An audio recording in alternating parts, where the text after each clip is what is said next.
तो आज चंपारण बाइट्स में दिवाली स्पेशल मैं मेरी रेसिपी लेकर आई हूँ। और ये जो है ना, बिल्कुल मार्केट वाली मिठाई की जैसे बनके तैयार होगी। बिल्कुल भी नहीं लगेगा ना कि आपने ये मार्केट से नहीं लाया है। ये बहुत सस्ती और आसानी से बन जाएगी। बहुत सस्ता ये बनके तैयार हो जाएगा। मार्केट में बहुत महंगी ये मिठाई मिलती है, लेकिन घर में आप इसे बहुत कम पैसे में बना के तैयार कर सकते हैं। तो इस रेसिपी को, इस मिठाई को बनाने के लिए मैंने लिया आपको यहाँ पे 2 कटोरी मूंगफली। तो सबसे पहले तो हमें इस मूंगफली को भून लेना है।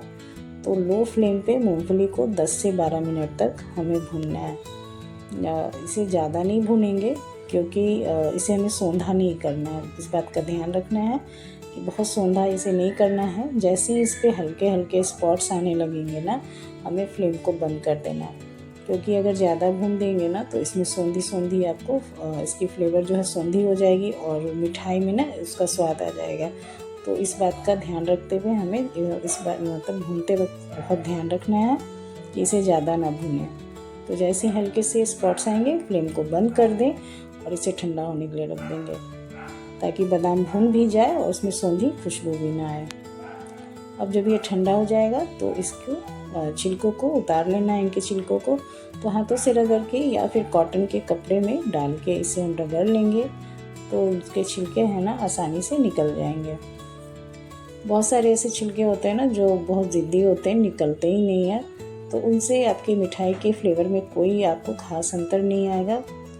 तो वैसे छिलकों को, जो बादाम है, मैंने छोड़ दिया है। अब इसके जो छिलके हैं उसे हमें अलग करना है। तो इस तरह का छलनी ले लें और इससे ना बहुत आसानी से आपको इसके छिलके निकल जाते हैं।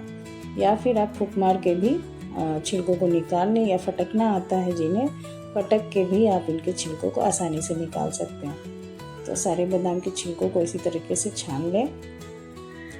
छानने के बाद सारे छिलके अलग हो जाएंगे। तो यहाँ पे सारे छिलके को मैंने निकाल लिया है। तो अब बारी है इनको ग्राइंड करने की। तो मिक्सी जार लेंगे और इसे 2 बैचेस में मैं ग्राइंड कर रही हूँ। एक साथ पीसने से क्या होगा ना कि ये स्टिकी हो जाएंगे। तो थोड़ा थोड़ा करके मैं 2 बैचेस में इसे ग्राइंड करूँगी और पल्स मोड पे इसे पीसना है 3 से 4 बार। थोड़ा थोड़ा दम कुछ सेकंड के लिए चला के बंद कर देंगे, फिर से चलाएँगे और इसका एक हमें पाउडर फॉर्म तैयार कर लेना है। फिर इसे हमें एक मोटी मतलब जो बड़ी वाली जाली होती है ना, वैसी चलनी से इसे चालना। बारीक वाली से चानेंगे तो ये नहीं चलेगा। तो इसलिए इसे थोड़ी सी बड़ी छेद वाली जो चलनी होती है उससे हमें चाल लेना है। अब इसकी चाशनी तैयार कर लेते हैं।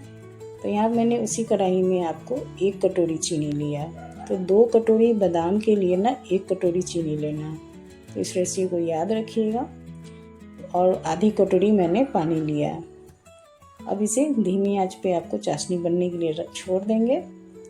अब यहाँ पे जो मेन इंग्रेडिएंट है जिसकी वजह से हमारी मूंगफली की कतली जो है वो बिल्कुल मार्केट वाली काजू कतली जैसी लगेगी, उसके लिए मैंने लिया है यहाँ पे आपको 4 से 5 चम्मच मैंने आपको लिया मिल्क पाउडर।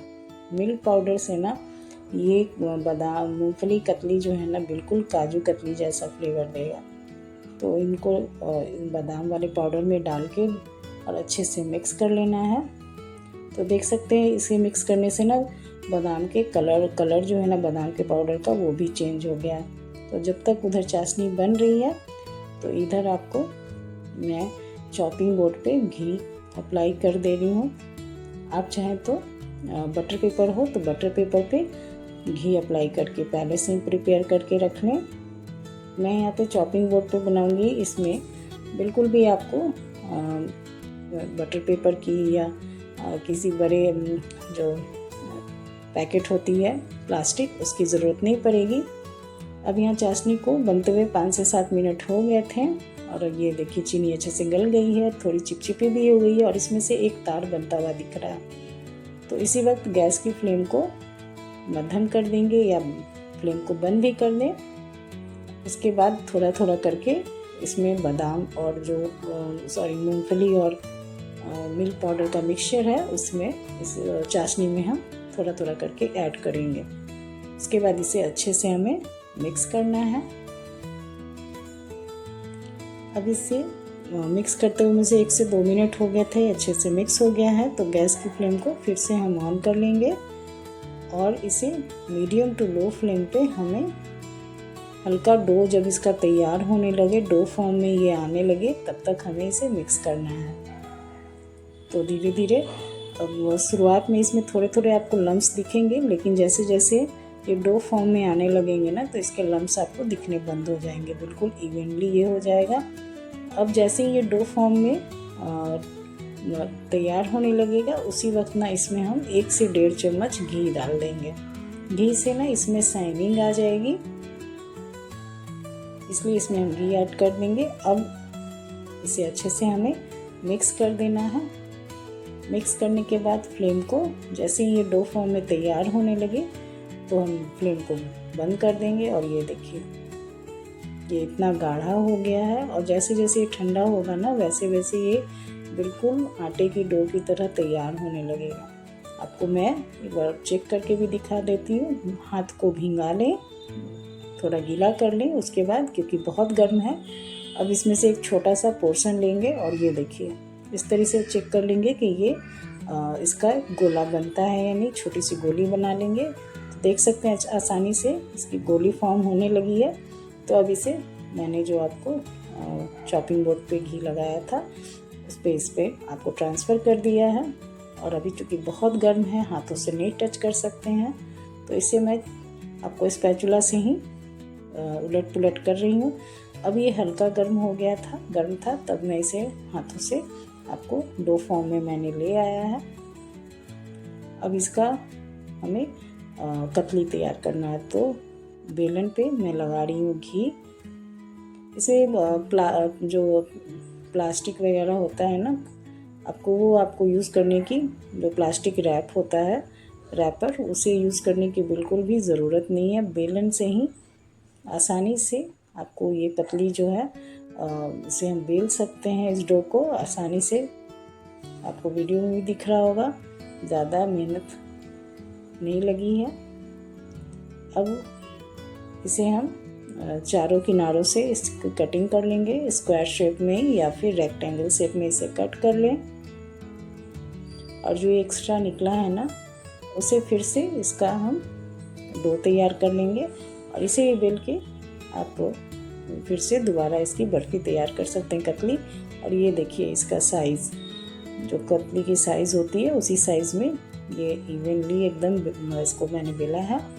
अब मैंने लिया इसको डेकोरेट करने के लिए, आपको ये चांदी का वर्क, तो इस पर अप्लाई कर देंगे। इसे लगाने के बाद ना आपको कोई भी आपके घर में मेहमान आ जाए, आपके घर के मेंबर हैं, वो बिल्कुल नहीं कह पाएंगे कि ये आपको काजू कतली नहीं है। बिल्कुल काजू कतली वाला ही फ्लेवर आपको आएगा, क्योंकि इसमें हमने मिल्क पाउडर मिलाया है। मिल्क पाउडर से ना इसका फ्लेवर बिल्कुल इन्हांस हो जाता है और ये काजू कतली के फ्लेवर में आ जाता है। तो अब इसे डायमंड शेप में या स्क्वायर शेप में या रेक्टेंगल शेप में, आप जैसे चाहें वैसे शेप में इसे काट सकते हैं। तो आसानी से ये कट जाता है और ये अभी सेट भी हो गया है। तो मैंने आपको इसका 2 पोर्शन किया था, तो एक पोर्शन मैं आपको दिखा रही हूँ और एक पोर्शन तो मेरे घर में सभी जो है, जैसे ही मैंने टेस्ट कराया वैसे ही सब लोगों ने इसे खा लिया। तो ये एक पोर्शन जो बचा था ना, उसे मैं आपको दिखा रही हूँ। देखिए बिल्कुल काजू कतली जैसी लग रही है ना, कोई भी नहीं कह सकता है कि ये काजू कतली नहीं है। इवनली ना दिखने में ना इसके टेस्ट में, मतलब आप यकीन ही नहीं कर पाएगा आपके घर के मेंबर या गेस्ट की ये काजू कतली नहीं है, बिल्कुल वही टेस्ट होता है।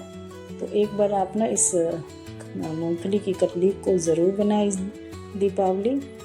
यकीनन आपको बहुत पसंद आएगा, आपके फैमिली मेम्बर्स को, गेस्ट को, सभी को बहुत पसंद आएगा। तो आप ज़रूर इस दिवाली इस मूंगफली की कतली को ट्राई करें। मैं बार बार काजू कतली बोल दे रही हूँ, लेकिन है तो ये मूंगफली की कतली।